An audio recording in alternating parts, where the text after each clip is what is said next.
आज का बाइबल का वचन इब्रानियों का पुस्तक अध्याय 13 वचन 1 से 8 और मरकुस के अनुसार सुसमाचार अध्याय 6 वचन 14 से 29। इब्रानियों का नाम पुस्तक अध्याय 13 वचन 1 से 8। आपका भातृ प्रेम बना रहे। आप लोग आतिथ्य सत्कार नहीं भूले, क्योंकि इसी के कारण कुछ लोगों ने अनजाने ही अपने यहाँ स्वर्गदूतों का सत्कार किया है। आप बंदियों की इस तरह सुध लेते रहे मानो आप उनके साथ बंदी हो, और जिन पर अत्याचार किया जाता है उनकी भी मदद याद करें, क्योंकि आप पर भी अत्याचार किया जा सकता है। आप लोगों में विवाह सम्मानित और दाम्पत्य जीवन अदूषित हो, क्योंकि ईश्वर लम्पटों और व्यभिचारियों का न्याय करेगा। आप लोग धन का लालच न करें, जो आपके पास है उससे संतुष्ट रहे, क्योंकि ईश्वर ने स्वयं कहा है, मैं तुमको नहीं छोड़ूंगा, मैं तुमको कभी नहीं त्यागूंगा।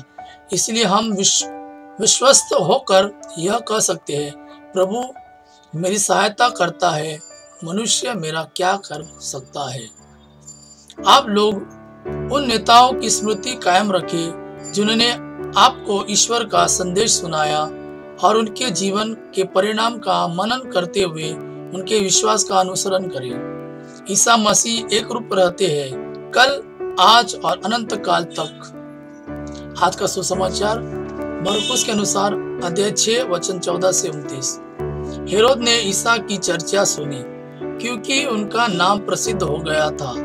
लोग कहते थे, यूहन्ना बपतिस्मा मृत्यु में से जी उठा है, इसलिए वह ये महान चमत्कार दिखा रहा है। कुछ लोग कहते थे, यह एलियस है।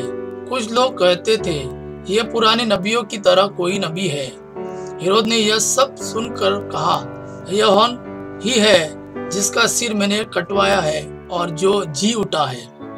हेरोद ने अपने भाई फिलिप की पत्नी हेरोदियस के कारण यूहन्ना को गिरफ्तार किया और बंदीगृह में बांध रखा था, क्योंकि हेरोद ने हेरोदियस से विवाह किया था, और यूहन्ना ने हेरोद से कहा था, अपने भाई की पत्नी को रखना आपके लिए उचित नहीं है। इसलिए मैं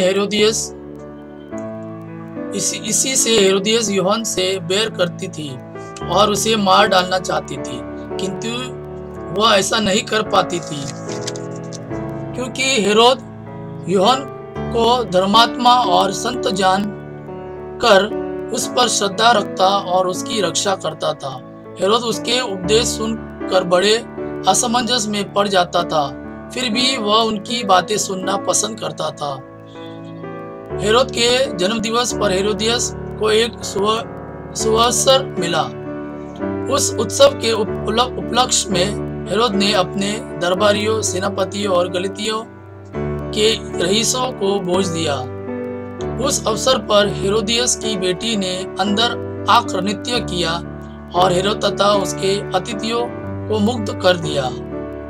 राजा ने लड़की से कहा, जो भी चाहो मुझसे मांगो, मैं तुम्हें दे दूंगा। और उसने शपथ खा कर कहा, जो भी मांगो, चाहे मेरा आधा राज्य ही क्यों ना हो, मैं तुम्हें दे दूंगा। लड़की ने बाहर जाकर अपनी माँ से पूछा, मैं क्या मांगू? उसने कहा, यूहन्ना बपतिस्मा का सिर। वह तुरंत राजा के पास दौड़ती हुई आई और बोली, मैं चाहती हूँ कि आप मुझे इसी समय थाली में यूहन्ना बपतिस्मा का सर दे दे। राजा को धक्का लगा, परंतु अपनी शपथ और अतिथियों के कारण वह उसकी मांग अस्वीकार करना नहीं चाहता था। राजा ने तुरंत जल्लाद को भेजकर यूहन्ना का सिर ले आने का आदेश दिया। जल्लाद ने जाकर बंदीगृह में उसका सिर काट डाला और उसे थाली में लाकर लड़की को दिया, और लड़की ने उसे अपनी माँ को दे दिया।